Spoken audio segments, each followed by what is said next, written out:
So Season 9 has arrived and I can't wait to start talking about it. But I'm still going to finish Season 8 first, so let's get right to the review for School Raze. When magic starts disappearing all across Equestria, Twilight wonders if Tyrek knows something about it. So the main six and Spike journey to Tartarus to investigate. Meanwhile, a certain villain uses their absence as a way to put their evil scheme into motion. Nicole Dubuk and Josh Haber collaborate once again on this two-part finale to the show's 8th season. And I'm pleased to say that it's another absolute triumph that may be up there as one of the best season finales yet. Once again, we have a highly ambitious episode with a stacked ensemble cast that includes the main six and Spike, the young six, Cozy Glow, Chancellor Naysay, and even the Cutie Mark Crusaders in their first substantial role in a finale.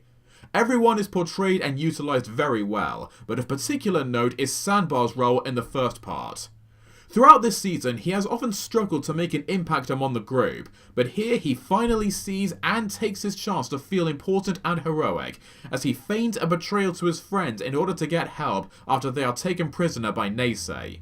When they reach Tartarus, each of the main six work together wonderfully, whether it's questioning Tyrek for information or taming the imprisoned creatures to assist them in acquiring any remaining amount of quickly vanishing magic.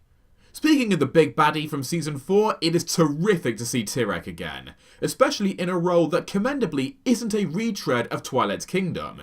This time he returns as a helpful source of information and later a reluctant ally to the group, and the scenes they share together are all fantastic.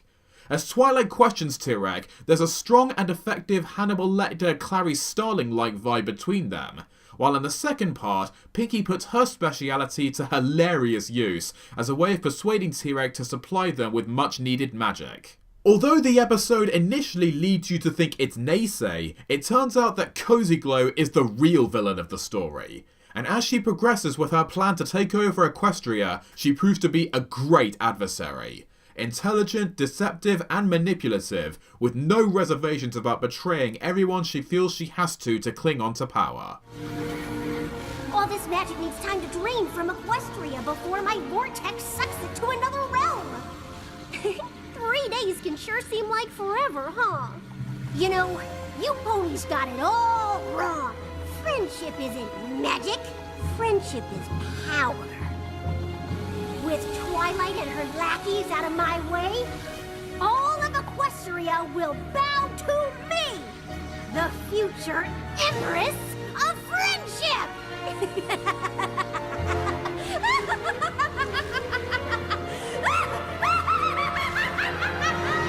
Some have said that they felt disappointed that the CMC aren't used that extensively here, but I think they still contribute well to the story and battle against Cozy as best as they could.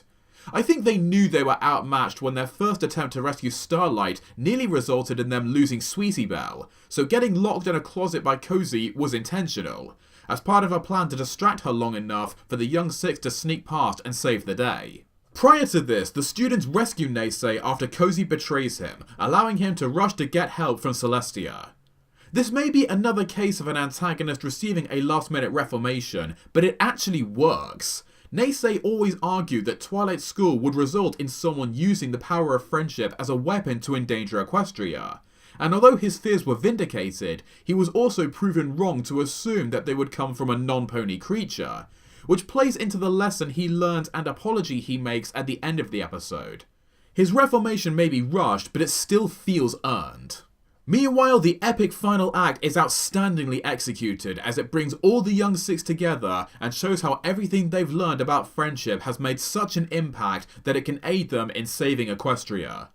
The Tree of Harmony's assistance also brilliantly allows Dubuk and Haber to give the episode a magical fantasy element in the climax, and thanks to the connection that was established between the tree and students in What Lies Beneath, it doesn't feel like too much of an out-of-nowhere Deus Ex Machina. And the final scene with Cozy imprisoned in Tartarus serves as a terrific indication, and later confirmation, that we haven't seen the last of her. With excellent writing and direction and gripping storytelling, this is an immensely entertaining conclusion to Season 8 that expertly leaves the door open and raises hype for Season 9.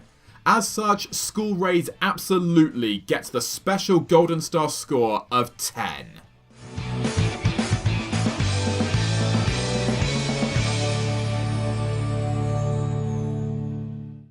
So that was my review. As usual, I would love to know your thoughts, so please be sure to leave them in the comments. And on that note, that concludes Season 8. While it hasn't been the show's strongest or most consistent, it's still been an enjoyable one that delivered some real standouts, particularly in the second half. And while my review schedule and structure for this season has also been really inconsistent, it's still fun to talk about all these episodes. And once again, thanks to all of you for waiting and watching all of my reviews as and when I bring them to you. The 9th and final season of Friendship is Magic has now begun, so I'm going to get right back to reviewing very soon. And for it, I will be resuming single review videos for each episode. Until then, thanks again as always to all of you for watching, and keep shining on, every pony!